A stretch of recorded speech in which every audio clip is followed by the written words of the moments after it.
Hawkins, and we are at the 2024 Distressed Investing Summit today, featuring the 18th Annual Turnaround Awards, and you're watching M&A TV. I am joined today by Tom Goldblatt. Tom is a managing partner at Ravinia Capital. Welcome. Thank you. It's an honor to be here. So Tom, your firm has received some recognition lately. I believe you are nominated for 2 awards tonight, actually. Could you tell me about that? Yep. Well, we actually won 2 awards. Congratulations. So we won the M&A, the 363 bankruptcy sale of the year for our sale of Allied Healthcare products, which I'll talk about, which was a company in St. Louis that was going to close, and then we got involved and we were able to work with other people to turn the thing around and get it reopened and continue as a going concern.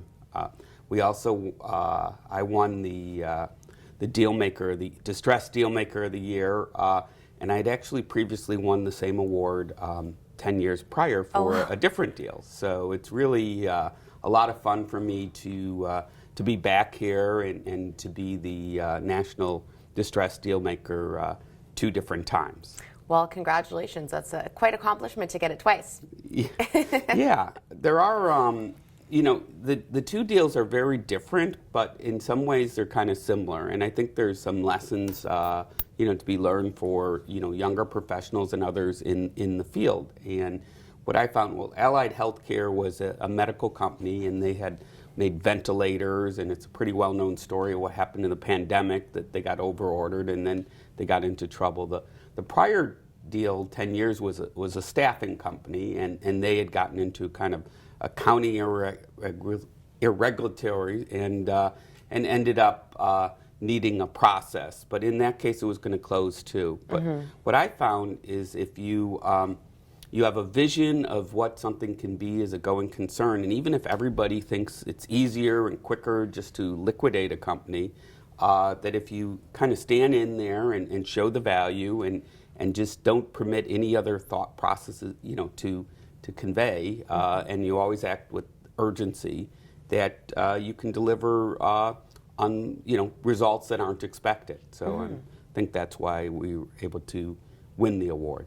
Wonderful. And many of the awards this evening do mention involving a 363 sale process. Do you have any insights or best practices regarding 363 sales, and maybe some insights you'd like to share with the audience? Absolutely. Thanks for asking.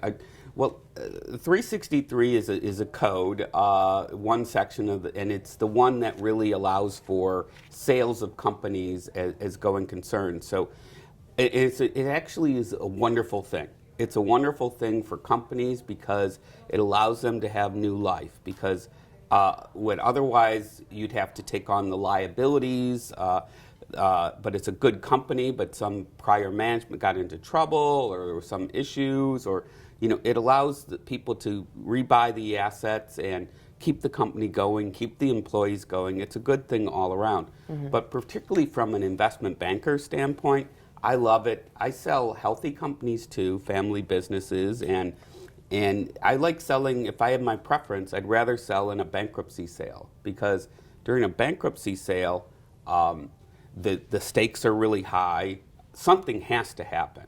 And you have a court that's setting deadlines. So you can kind of blame the court, and you get something called, in a 363 sale, you almost get 2 chances. So you have what's called a stalking horse, which is an initial buyer you set up. It's kind of an interesting term. It's like a old English hunting term, but it really stands for having like a pre-closed buyer. And then because in bankruptcy, a lot of people might be losing money, the courts have to make sure that everything was up and up and everybody had a fair process, and there's no like dealing going on between parties that are on the inside. So it's really important that you run a full process, and you have to go and testify in the court that you did everything possible. So if you can't show that, then they won't be able to approve the sale. So the 363 sale allows an investment banker like myself to maintain control throughout the whole process, which is nice, because normally in a sale process, you get to a stage of the letter of intent and you're kind of running it in control, and then the firm that's buying it, they have an exclusive, and during that period you're very vulnerable. But in the distress sale, you actually get to compete that offer. Right. So it's more beneficial to the company being acquired as well as the bankers working on the deal. That's right. That's right. Interesting. Yep. And so a consistent theme at the summits is we like to recognize excellence in the mergers and acquisition space. Can you share your views on what it takes to outperform and achieve greatness in the industry? Well, that's quite a question.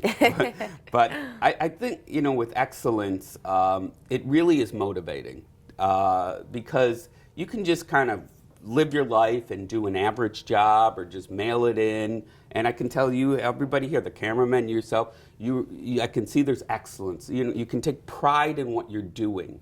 And that really, and honestly, to be in this business so long, excellence is kind of almost the minimum threshold.